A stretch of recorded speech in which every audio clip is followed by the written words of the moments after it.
7B levers and the law of torques. 7.7 Introduction. Have you ever marveled at the quick motion of a hummingbird's wing? What allows it to suspend its body in midair? How does a hammerhead shark change direction to circle its prey? Or a humpback whale rocket out of the water?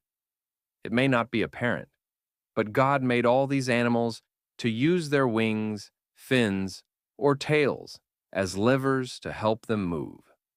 A lever is simply a rigid bar that rests on a pivot point called a fulcrum. However, a lever can be any rigid object that can pivot or rock back and forth. The lever has been used since ancient times as a pry bar and as the rigid arm in a balance. Archimedes was the first to record the geometric principle by which levers work. 7.8 The law of torques. On a seesaw, it's difficult to get yourself and the person at the other end to balance just right. Either the other person is heavier than you and you end up high in the air with your legs dangling helplessly, or you're sitting on the ground and the other person is hoisted high. Ideally, both of you could find a seat position where the seesaw balances perfectly and the teetering motion is equal. Movement of an object about a central axis or pivot point is rotational motion. Levers and wheels rotate as they move. When the seesaw is balanced and has no tendency to teeter about the fulcrum, it is in a state of rotational equilibrium. This means that there are no unbalanced forces acting on the seesaw, and therefore, according to Newton's first law of motion, no accelerations occur. One major difference between linear kinetics and the kinetics of rotating systems is that in rotating systems, not only are the magnitudes and directions of the balanced forces important, but their distances from the fulcrum must also be considered. This is the solution to our seesaw problem. When a force acts perpendicularly on a lever rotating around a pivot point, it produces a quantity called a moment or torque. If you've ever tried to remove a nut from a bolt using a wrench, you generated a torque to turn the nut. Similarly, when you sit on one end of a seesaw, your distance from the seesaw's fulcrum and your weight combine to create a torque around the fulcrum. Since the seesaw is rigid, the person at the other end also creates a torque that acts opposite to your torque. If the torques are equal, the seesaw balances and is in rotational equilibrium. If the torques are not equal, the net torque will accelerate the seesaw in the direction of the larger torque. A torque is simply the product of a force and the distance from the pivot point where the force is applied. This fixed distance is called the torque arm, L. The fulcrum of a seesaw divides the rigid bar into two torque arms. The positions where the riders sit determine the actual lengths of the torque arms. To make the torques equal in magnitude, the riders must adjust the distances they sit from the pivot so that the product of their weights and the distances are equal. In a formula, this relationship becomes W 1 times L 1 equals W 2 times L2, where w 1 newtona to waga pierwszej osoby w newtonach. L1 is the first person's torque arm. In meters, W2 jest ciężar drugiej osoby w nowonutach. And L2 is the second person's torque arm in meters. This formula expresses the law of torques, which applies to all lever systems, such as seesaws, but only when the lever system is in rotational equilibrium. 7.9 First-class levers.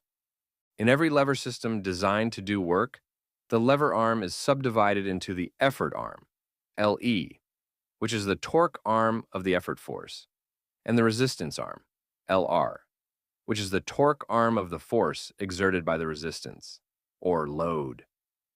In a first-class lever, the fulcrum is located between the effort and the resistance. For example, in human anatomy, the foot acts as a first-class lever when flexing.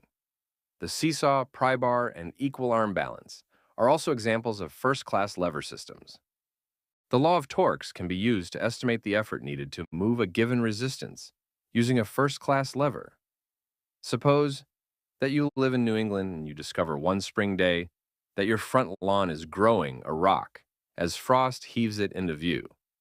You decide to dig it around the 2,450 north, 550 pounds, rock and pry it out with a 2.00 meter spud bar. a heavy metal bar used for digging holes and breaking up rock. If you place a brick 15 centimeters from the base of the rock to act as the fulcrum, how much effort will you have to exert just to begin moving the rock?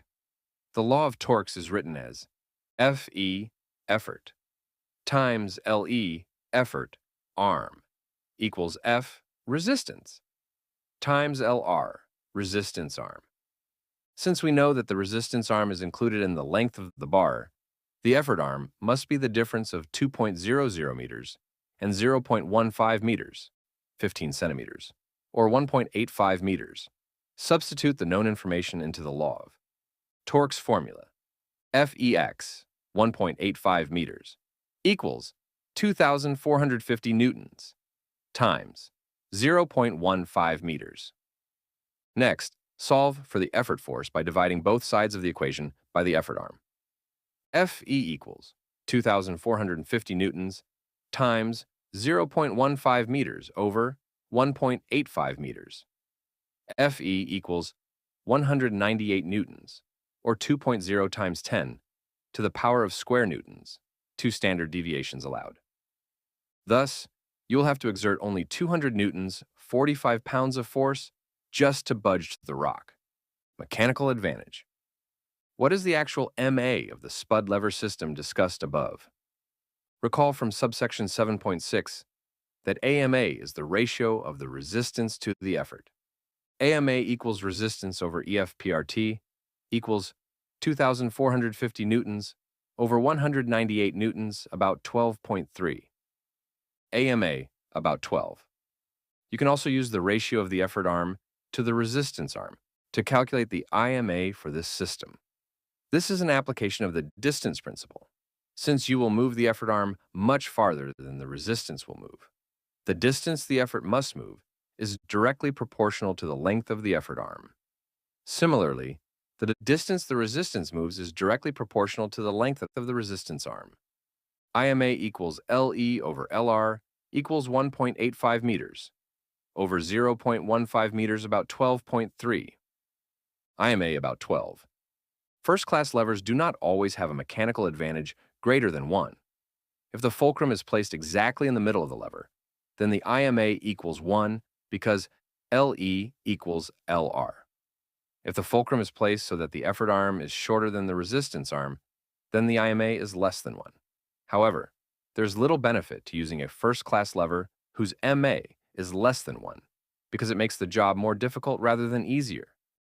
7.10 Second-class levers. Under some circumstances, a compact lever system is needed or a compressive force must be employed against the resistance. In such cases, the locations of the fulcrum and the effort and resistance forces must be rearranged. A second-class lever has its fulcrum at the end of the lever arm, and the resistance between the fulcrum and the effort. With this arrangement, the effort arm is always longer than the resistance arm, so the IMA of a second-class lever is always greater than 1. The human foot acts as a second-class lever when rising up on the ball of the foot. See Figure 7.22.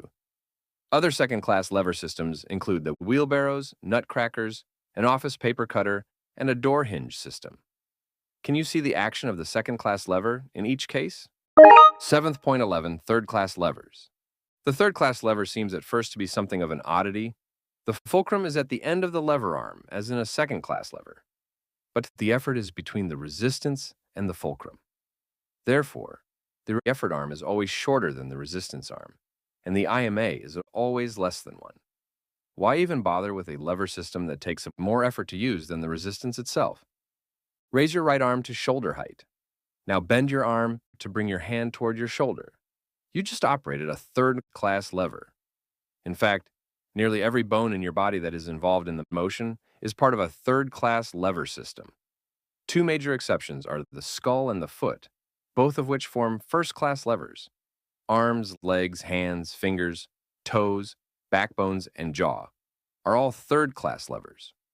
Because the third-class lever has an IMA of less than 1, the resistance arm is longer than the effort arm, and thus the resistance force must travel farther than the effort force moves. In a third-class lever system, you can obtain a large amount of motion of the resistance for a small motion of the effort. This is exactly why God designed humans and animals with third-class levers for moving their skeletons. Muscular force is generated in organisms at the cellular level. Even with millions of muscle cells acting together, they can produce only a few centimeters of motion with each muscle contraction. However, the cell's combined force can be hundreds or even thousands of newtons. When a muscle contracts the effort, it pulls on an insertion point in a bone very close to a joint, the fulcrum. The free end of the bone, the resistance, moves through a large distance. The advantage of the third-class lever is that it multiplies effort of motion, as opposed to the other lever classes, which multiply the effort force.